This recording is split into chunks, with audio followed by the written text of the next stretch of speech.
Selamat siang teman-teman. Hari ini di pertemuan kelima kita akan membahas tentang program treatment atau lebih tepatnya nanti program-program modifikasi perilaku. Di minggu lalu kalian sudah mempelajari dengan teman-teman juga teknik-teknik dasar ya dalam modifikasi perilaku seperti reinforcement, punishment, extinction, kemudian fading, ada shaping juga. Nah, di situ itu sebenarnya adalah dasar yang kalian pelajari minggu lalu, itu adalah dasar dari program-program ini. Jadi nanti di dalam setiap program yang kalian laksanakan, kalian lakukan, kalian rancang gitu ya, itu ada teknik-teknik dasar seperti itu. Cuma diolah sedemikian rupa sehingga tidak hanya teknik itu saja yang muncul. Jadi ada penggabungan dari beberapa teknik, ada diubah menjadi suatu program yang jauh lebih terlihat efeknya nanti. Oke. Yang penting dari sebuah program treatment itu adalah assessmentnya. Jadi kalian wajib untuk melakukan assessment. Assessment yang dimaksud adalah mengevaluasi apakah perilaku individu tersebut sudah meningkat atau berkurang. Jadi awal kalian harus melakukan assessment bagaimana perilakunya tersebut. Kemudian selama program modifikasi perilaku, kalian harus selalu mengevaluasi, monitoring apakah perilaku yang kalian harapkan itu sudah muncul, sudah mengalami peningkatan atau malah tidak. Nah, itu yang harus kalian lakukan. Jadi kalian sudah tahu ya assessment itu seperti apa, caranya seperti apa, itu macam-macam. Ada yang menggunakan checklist, ada observasi, ada yang self report. Jadi kalian wajib melakukan itu dalam melakukan modifikasi perilaku. Oke, kenapa penting sebenarnya? Ya karena kita supaya tahu begitu apakah intervensi atau treatment yang kita berikan itu sudah tepat atau belum. Karena bisa jadi dalam perjalanan treatment itu tidak cocok dengan individu tersebut, sehingga kita harus melakukan perubahan teknik gitu ya, perubahan program. Selain itu juga untuk mengukur sih sebenarnya apakah teknik yang kamu gunakan atau program yang kamu rancang ini sudah memiliki efektivitas enggak. Kalau tidak, itu perlu dievaluasi. Oke. Ada prosedurnya, ada macam-macam, ada asesmen tidak langsung, asesmen langsung, dan analisis fungsional. Nah, untuk yang analisis fungsional ini wajib dilakukan dalam sebuah modifikasi perilaku. Namun asesmen tidak langsung dan asesmen langsung ini bisa menjadi sebuah pilihan. Nah, asesmen tidak langsung ini seperti wawancara, kemudian kuesioner, kemudian role play, atau self report tadi, pemonitoran diri sendiri oleh klien atau oleh individu tersebut. Nah, kelemahannya memang kalau assessment tidak langsung ini adalah info bias. Jadi ada faktor di mana menutupi keadaan sesungguhnya.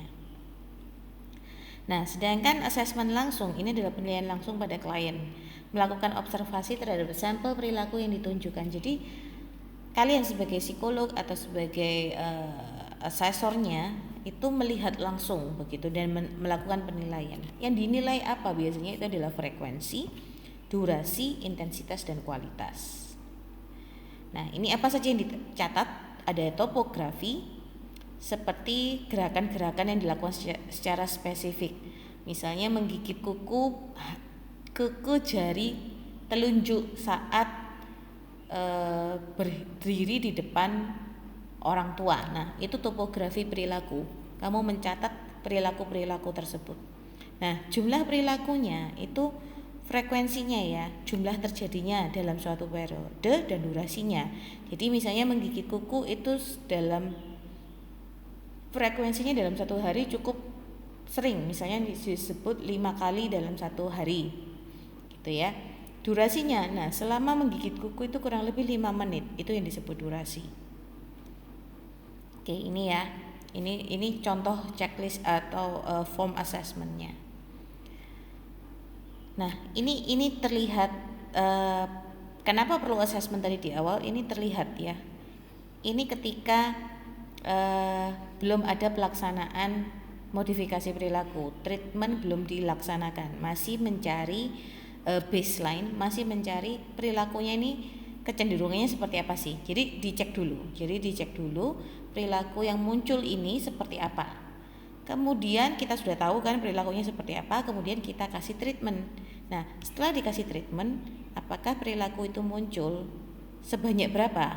Apakah mengalami penurunan atau tidak? Nah, ini gunanya assessment. Bisa terlihat perbedaannya langsung. Ya. Jadi ini adalah modifikasi perilaku mengumpat. Jadi ini di hari ke-1 sampai 10 ini psikolognya mencari baseline-nya, mencari dasar perilakunya ini muncul berapa kali sih, durasinya berapa kali, frekuensinya berapa kali. Muncullah seperti ini, kemudian dikasih treatment, kemudian munculnya seperti ini. Oke. Nah, intensitas ini kadang muncul, kadang tidak. Kadang perlu kamu ukur, kadang tidak, karena ini tergantung. Jadi intensitas, misalnya kita mau mengubah modifikasi perilaku agresif gitu ya. Nah, ada tingkat kekerasannya, intensitas perilakunya, berarti lebih ke apa ya? Kekuatan dia melakukan agresif. Jadi memukulnya itu seberapa keras gitu ya. Tuh. Kemudian latensi perilaku itu waktu antara kemunculan stimulus dan dimulainya perilaku. Artinya begini, latensi perilaku itu adalah responnya itu berapa lama ya. Jadi misalnya ada stimulus A, kemudian dia meresponnya 5 detik kemudian, marahnya 5 detik kemudian. Nah, itu disebut latensi perilaku. Sedangkan kualitas ini didasarkan pada topografi, frekuensi ataupun latensi. Jadi hanya dideskripsikan saja. Oke, nah sedangkan analisis fungsional ini yang sudah saya jelaskan di awal, bahwa ada 3 hal yang perlu diungkap dalam analisis fungsi atau dalam memodifikasi perilaku. Faktor-faktor yang menyumbang terjadinya perilaku atau antecedent, kemudian yang memelihara perilaku dan tuntutan terhadap subjek. Jadi misalnya ini, antecedent ini adalah kan penyebab ya, yang berkaitan dengan situasi tempat tertentu. Ini yang menyumbang perilaku tersebut. Nah, behavior ini adalah perilaku yang tampak, termasuk frekuensi, intensitas, dan lamanya tadi. Sedangkan konsekuensi itu adalah akibat setelah perilaku terjadi dan yang memperkuat perilaku. Karena bisa jadi ketika konsekuensi itu muncul, bisa jadi malah reaksi dari orang-orang sekitar itu memperkuat juga perilaku kamu, perilaku individu tersebut. Oke, analisis dan interpretasi data ini hanya sekilas karena akan kita bahas di pertemuan ke-8. Jadi sebenarnya analisis dan interpretasi data ini hanya bahwa kita ini perlu melakukan analisis dan menginterpretasikan data-data yang hasil kamu assessment tadi. Jadi ini hanya sekedar gambaran saja bahwa nanti setelah kamu mendapatkan data-data dari klien itu kamu perlu interpretasikan. Data-data dari observasi itu perlu kamu interpretasikan. Oke, nah ini rancangan. Jadi nanti kalian setelah UTS itu kalian akan melakukan sebuah program modifikasi perilaku. Perilakunya siapa? Perilaku kalian sendiri. Jadi melakukan perilaku, menemukan perilaku maladaptif dari kalian ya. Kemudian buatlah program untuk memodifikasi perilaku tersebut. Jadi nanti caranya adalah kalian melakukan analisis, kemudian mencari metode yang tepat dan membuat rancangannya dan bentuk evaluasinya. Ini adalah format laporannya ya. Format laporannya ada analisis fungsi, ada lama pelatihan dan sebagainya. Nanti akan kita bahas di pertemuan ke-7. Nah, contoh-contoh programnya ini sudah banyak juga sempat kita sentuh minggu lalu. Ada token ekonomi, kemudian ada self control, ada systematic design decision, kemudian ada modifikasi perilaku kognitif dan klinis. Oke, prinsip token ekonomi ini gampangannya begini sih. Kalian menukar, jadi kalian jika si klien atau jika si individu menunjukkan perilaku tertentu, dia akan mendapatkan sebuah token, stempel, entah stiker atau apapun, atau tanda. Nah, ketika individu tersebut bisa mengumpulkan sejumlah stiker, itu nanti bisa ditukarkan. Nah, prinsip utamanya token ekonomi itu adalah seperti itu. Yang akan ada di slide ini adalah ciri-cirinya ya, bukan ciri-cirinya, langkah-langkahnya. Oke, monggo dibaca sendiri ya. Karena ini ada 71 slide untuk semua program. Yang pasti untuk token ekonomi ini pilihlah reward yang menyenangkan. Jadi yang memang sesuai dengan individu tersebut. Jadi kalau individu nggak suka tentang olahraga, jangan kasih reward yang tentang olahraga. Jadi sangat disesuaikan dengan individu tersebut. Dan pemberian rewardnya, penukaran rewardnya tadi setelah terkumpul itu tidak boleh delay, tidak boleh ditunda. Jadi harus langsung. Oke. Nah, contohnya seperti I earn stickers when I. Jadi ini orang tuanya melatih si anak untuk belajar membersihkan mainannya, kemudian bertanya dengan kata-kata yang manis, kemudian yang ketiga bermain dengan anjingnya dengan berhati-hati, maksudnya bukan dengan kekasaran. Nah, ini kalau misalnya dia mendapatkan 20 stiker, dia bisa bermain Angry Birds selama 10 menit. Tapi dengan catatan dia sebelum dilaksanakannya token ekonomi, Angry Birds ini, permainan Angry Birds ini sangat sulit untuk dilakukan. Ya. Karena kalau misalnya kamu memberikan reward yang sudah biasa dia lakukan, itu tidak akan menjadi reward lagi, tidak akan menjadi reinforcement. Itu adalah hal yang biasa dan tidak menarik untuk dilakukan. Jadi tidak ada semangat untuk memperoleh stikernya tersebut. Oke. Ini juga yang kalau saya di tempat kerja saya yang dulu. Oke, ini self control. Oke, monggo dibaca sendiri, termasuk nanti prinsip-prinsipnya dan prosedur pelaksanaannya ya. Oke, nanti kalau bingung tuliskan di forum diskusi ya. Kemudian desentisasi sistematis. Nah, desentisasi sistematis ini pemahamannya adalah mudahnya begini. Adalah sebuah teknik yang mengurangi atau menghambat, menghilangkan respon kecemasan secara bertahap dengan cara memunculkan respon yang berlawanan. Jadi gampangnya gini, nanti kliennya atau individunya itu diminta untuk membuat urutan dari skala nomor 1 sampai 10 ya. Skala 1 sampai 10 itu adalah hal yang dia takutkan. Jadi 1 itu adalah level yang terendah, 10 itu adalah level yang tertinggi. Jadi yang paling menakutkan itu apa sih? Contohnya ini ya. Nah, contohnya si anak ini takut sama laba-laba. Jadi dia diminta untuk mengurutkan yang paling menakutkan yang mana? Memegang. Misalnya laba-laba berada di tangannya, itu adalah yang level tertinggi. Ya, misalnya ini dia buat nomor 8 ya. Level tertingginya adalah berada di tangannya dia. Level terendah itu adalah ketika hanya menatap di dinding dengan jarak yang cukup jauh. Nah, ini bermula dari si klien menentukan dulu 1 sampai 10-nya. Misalnya cuma sampai 8 ya enggak apa-apa, 1 sampai 8. Pokoknya dibuat berurutan dari yang tidak begitu takut sampai paling takut.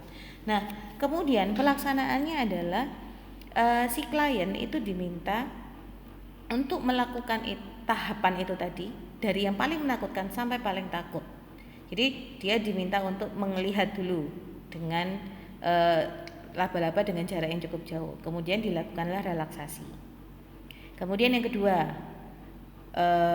entah 1 minggu lagi, entah beberapa hari kemudian diminta memegang gambarnya, misalnya. Karena nomor 2 ini adalah gambarnya ya. Gambarnya. Kemudian yang ketiga, beberapa hari kemudian di dekat sekali dengan laba-laba sungguhan misalnya. Yang keempat di tangannya orang lain. Yang kelima Begitu seterusnya sampai ke 8, dia berada di tangan tangan sendiri. Oh, ini mungkin bisa jadi ini mainan ya. Ini ini gambar, ini mainan, kemudian laba-laba sungguhan tetapi di dalam kotak kaca. Kemudian yang ini disentuh sama orang dengan laba-laba sungguhan, yang kemudian yang ke-8 laba-laba beneran sudah ada di tangannya dia. Dan ini bertahap dilakukannya. Namanya saja desentisasi sistematik. Jadi ada progres perkembangan perubahan ya secara bertahap. Ya. Dan kemudian setiap melakukan tahapan itu harus ada relaksasi untuk meregangkan otot-otot dan organ kalian. Gitu.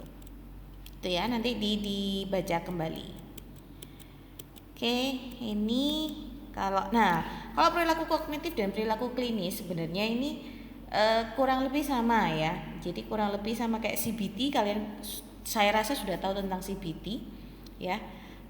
Kemudian kalau untuk perilaku klinis, agorafobia, OCD, depresi, stres ini juga bisa dilakukan dengan self control, relaksasi, kemudian juga bisa menggunakan teknik CBT, EMDR, REBT, itu juga bisa dilakukan. Nah, kalau kita bahas terapi kognitif ya, terapi kognitif ini kita bisa pakai punyanya Beck ya, REBT itu ya, atau punya Covek. Terapi kognitif serangkaian percobaan dan penyelidikan klinis. Kemudian Beck ya, ini ada Beck ini yang paling terkenal sama punyanya Aaron Beck, sama siapa sih satunya, saya lupa satunya. Ada CBT sama Aaron Beck gitu ya. Kalau CBT itu saya lupa tokohnya. Kemudian kalau REBT itu yang Aaron Beck. Oke, ciri utama terapi kognitif itu 15-22 kali pertemuan ya. Tapi tiap pertemuan berlangsung 1 jam. Nah, tapi balik lagi, batas waktu ini tergantung lagi dari kondisi si klien atau perilaku yang ingin diubah. Oke. Nah, sejumlah teknik kognitif dan teknik tingkah laku yang umumnya digunakan secara bersamaan sebagai satu paket. Ini CBT. Kemudian ya, ada restrukturisasi kognitif, jadi mengubah pola pikir, menghilangkan irrational belief dan sebagainya. Nah, secara umum kalau modifikasi perilaku menggunakan program yang telah dijelaskan sebelumnya, jadi bisa menggunakan CBT tadi yang tadi saya jelaskan ya. Namun harus dibarengi dengan teknik relaksasi dan konseling agar proses modifikasi perilaku dapat berjalan optimal. Nah, apalagi kalau misalnya klinisnya ini dia membutuhkan obat ya, berarti harus dengan farmakologi. Jadi ada farmakoterapi juga. Jadi harus diimbangi. Nah, yang dimaksud klinis seperti ini adalah ketika ada membutuhkan hanya lebih dari sekedar memodifikasi perilaku, tapi memodifikasi perilaku secara keseluruhan, gitu ya. Oke, sampai di sini semoga bisa mempelajari kembali program-program yang tadi dibaca. Kemudian kalau tidak ada yang kurang jelas silakan tanyakan di forum diskusi. Oke, terima kasih, sampai jumpa minggu depan. Bye bye.